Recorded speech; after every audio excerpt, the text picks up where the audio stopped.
I'm Jane Secker, and you're listening to episode 4 of StoryCast 21. In 2016, more than 5,000 migrants drowned in the Mediterranean as they tried to reach Europe. Among the 360,000 people who attempted the crossing that year, in the biggest mass movement of people since World War II, was a family fleeing the war in Syria. This is Migrant Rescue. My name's Mark Stone, and I'm a reporter, a correspondent for Sky News. It was January the 15th, 2016. I was in my house in Brussels, in Belgium, just put our son to bed, and I was getting ready for what I thought would be an uneventful evening. They started as they do every morning here, looking for the dots on the horizon. Some of the tiny migrant boats show up on radar, some don't. Well, about 5 to 8, I got a Facebook message, and it was from a young man called Bassel Shekhany. He says, "Hello, Mr. Stone," and then there's a long list of numbers. I told him, now my family in this location. Do you have any information about the weather there? He was in Germany messaging me, and I immediately realized what's happening. This is his family who are on the coast of Turkey, and they were trying to get to a very small island called Nera, a Greek island, and it's a distance of around about 8 miles, so not very far, but remember, it's January, the water's cold and pretty rough. My name is Zanzon Khalid. I'm 28 years old. I come from Syria.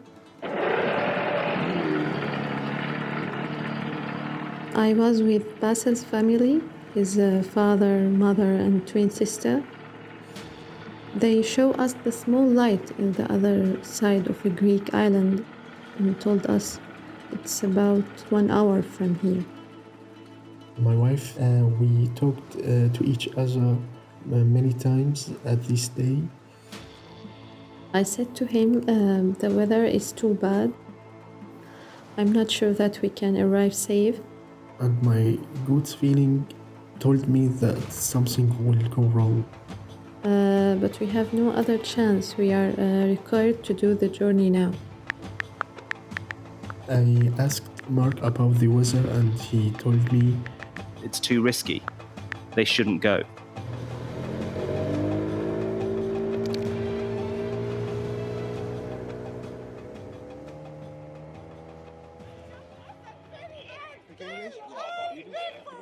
Well, these are the latest pictures coming in now from Rojka in Hungary. And as you're just about to see, police there have been using tear gas against Bassel was a young guy from the Syrian capital, Damascus.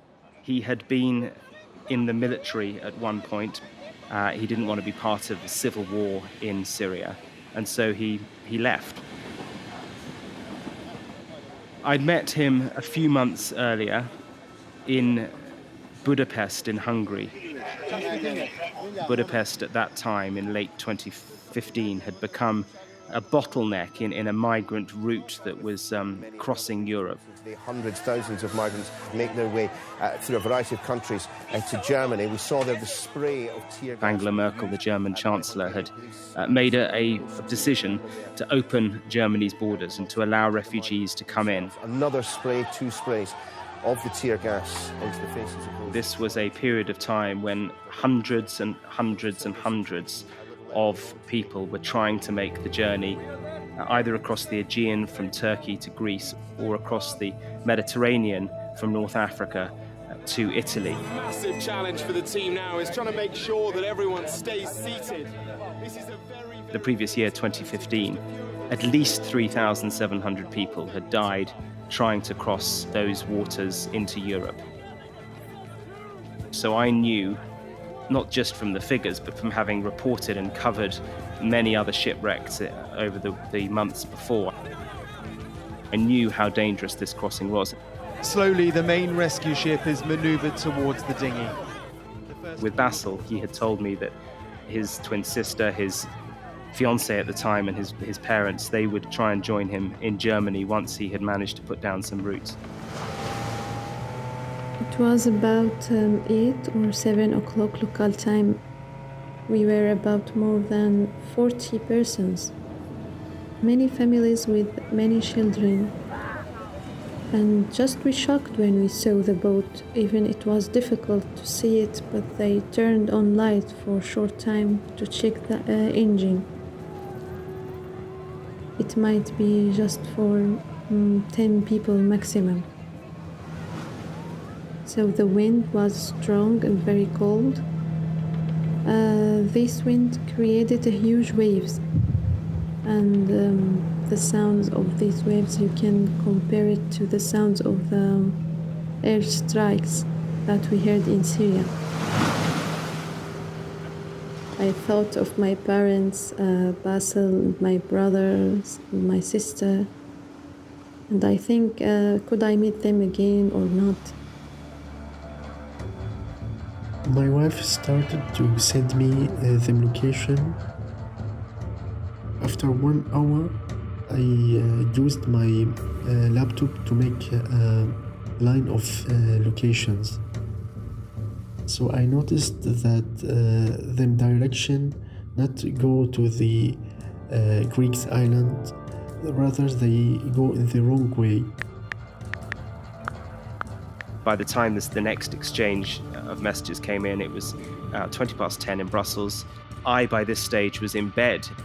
He sent me another set of coordinates. I copied and pasted the long number into Google Maps, and then this pin dropped on just a blue screen. And I pulled out on the phone. It was clear then, as the screen got wider, that they were in the middle of the Aegean. My wife told me the only light on this Greek island that we saw now far away from us. So I told my wife, tell this driver to find the right way, otherwise you will not reach this island. I told him how bad the situation is. We see nothing, just hear people crying and praying to God to help us. I told him about the water that started to enter into the boat. It was so icy. Another set of numbers came in, and Bassel said, now they are here. They ask me to bring help. And I replied that I had asked for help. And the reason I was able to do that is because I had contacts in the area, an organization called MOAS, who are effectively a private coast guard on the Greek islands, and saying, look, I know there's a boat out there. These are the coordinates. What can you do? So Mark told me they have a ship near of Samos, and it's not far away from the location of your family. I was very worried because they are in the middle of the sea.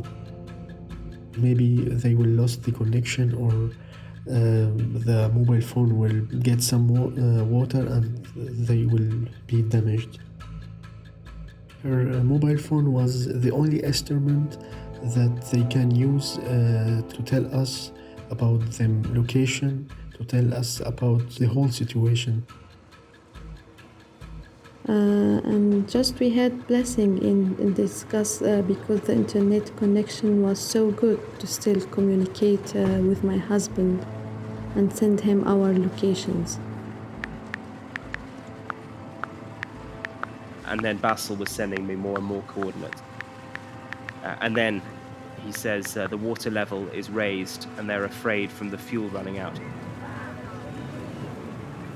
The driver told us to throw every luggage we brought with us in the sea. He tried to decrease the load. It was kind of a race against time. Me sending the coordinates to MOAS saying, yep, we've got them, we're trying to get there. and then Bassel sending me more and more messages, which, as I say, got more and more distraught.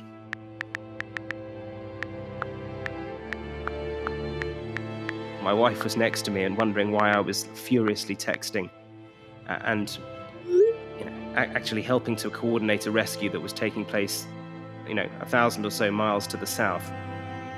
Remember, it's pitch black.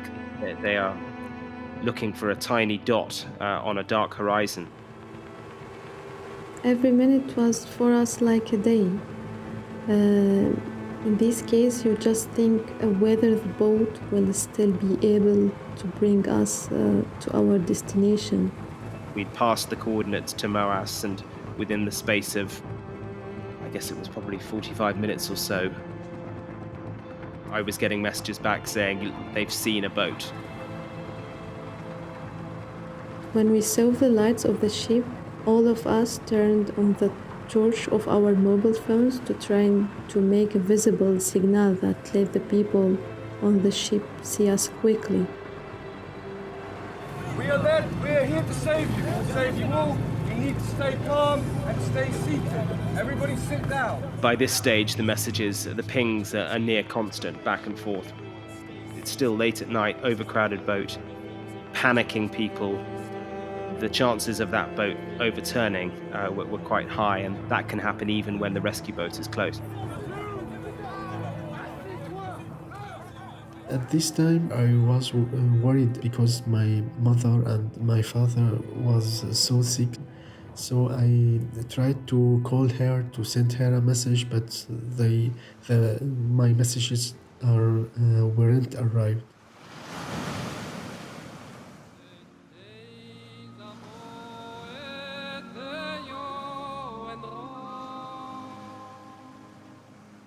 I got an email from Jason Florio, the photographer on board the rescue boat, and it just said, "Hi Mark, all safe aboard Moas ship, the Responder.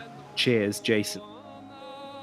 I screen grabbed that email and sent it straight to Bassel.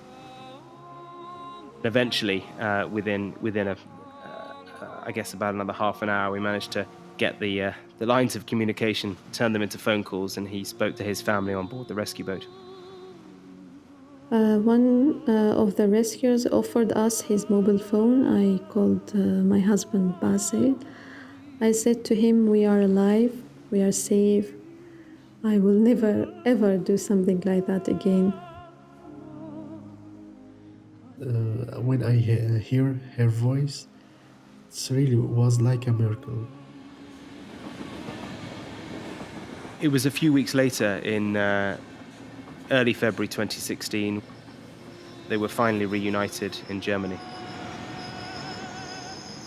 We were on the station platform in Saarbrücken. On the platform, Bassel waits for a train that's late, but eventually pulls in. And on the train was his mother, his father, fiancé Zain, and his twin sister.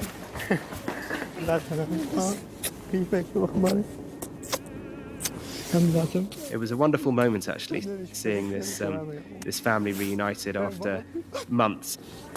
There were moments, clearly, when Bassel thought his family wouldn't make it. This isn't a one-off. Across Europe, dislocated families are being reunited. The elderly... It was in the middle of night, and he left everything and he just sat on his computer, get these messages for me and sent them to his contacts. I'd covered the refugee crisis for many, many months, and for me it was really important to individualize these journeys. It puts it all into a better context. Zain and Bassel are now living happily in Germany. They were engaged when all this took place. Now they're married and they've got 2 children.